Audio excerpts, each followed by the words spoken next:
Good morning mga kabunso. So ngayon, video ako ngayon. Nandito ako sa loob ng sasakyan. May naano kasi ako, may narinig na naman kasi ako. Alamak na. Oy, alamak na talaga. Akala ko ba tapos na kayo? Bakit tuloy na tuloy pa rin kayo sa pangbabatikos kay Migs, kay Bunso? Di pa rin ba kayo na nagsasawa? Diyos ko, day. Lahat na lang. Ano ba talagang gusto niyo kay Migs? Yung pabagsakin talaga? Kayo ba ang nasa taas? Kayo ba si Lord? Si Lord ba kayo? Ha? Si Lord ba kayo? Napabagsakin niyo yung isang tao? Ha? Sa totoo lang, walang ni isang tao o supporters, bashers ni Bunso ang makakapagbagsak sa kanya. Si Lord lang. Si Lord lang ang may alam ng kapalaran natin bawat isa. So hindi nyo pwedeng madiktahan yung mga supporters ng bawat tao. Okay? Kung may brainwash man kayo, go! Brainwash nyo lang ng brainwash. Pero yung mga taong nagmamahal, kahit anong pagbe-brainwash nyo, hindi talaga yan. Hindi nyo talaga yan ma-brainwash ang mga taong totoo. Sasabihin nyo totoo, sino yung sinungaling, sino yung hindi, sino yung totoo, sino yung totoong nagbibigay o ganito, ganyan. Kini-question. Pero, hindi nyo kini-question kung sino yung nagpapaangat sa inyo noon. Kung sino ang dahilan kung bakit kayo nakilala ngayon. Yun ang hindi nyo matanong. Tanong nyo. Tanong nyo din sa mga supporters o bashers. Sino ba ang nagpapaangat sa akin? Sino ba nagpapaangat sa amin? Hindi ba si Migs? Walang ginawa si Migs. O, wala. Walang ginawa si Migs para umangat tayo.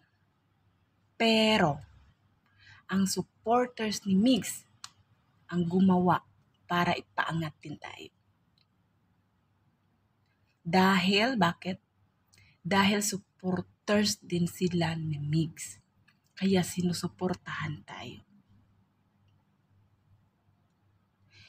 It means, in short, kasi walang nagawa si Migs, pero dahil sa pangalan ni Migs, nakilala tayo.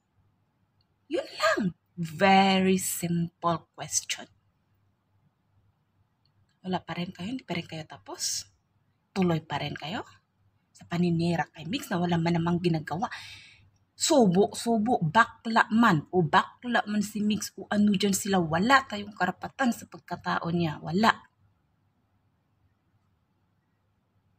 Bakit? May bakla din kayo, di ba? Sino bang pamilya na walang bakla, ha? Kung nagsusubo man yung tao, ang lalaki, ano ginagawa ng lalaki? Di ba sundot? Yung bakla, subo. Ano yung problema niyo sa subo? Ang problemahin niyo yung problema niyo sa buhay niyo, huwag yung problema sa ibang tao.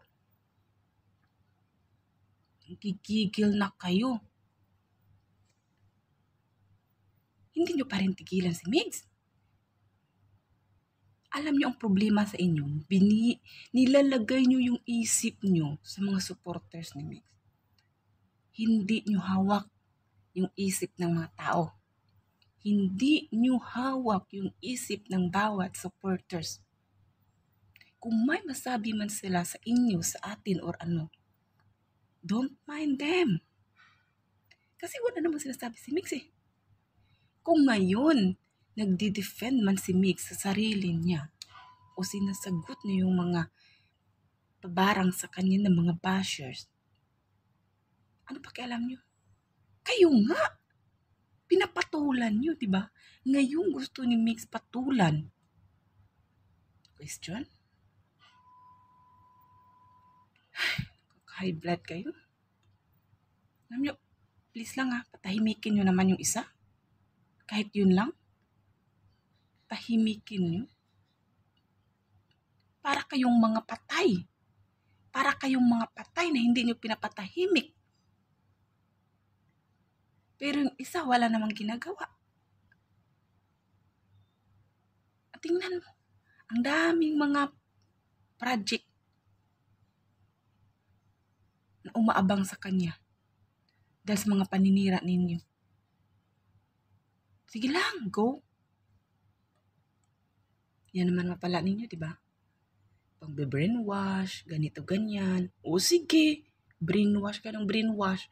Pero yung matotoo, kahit anong gawin nyo, hindi nyo talaga ma-brainwash yan. Okay? Yun lang. Bye-bye. Kaka-high blood kayo.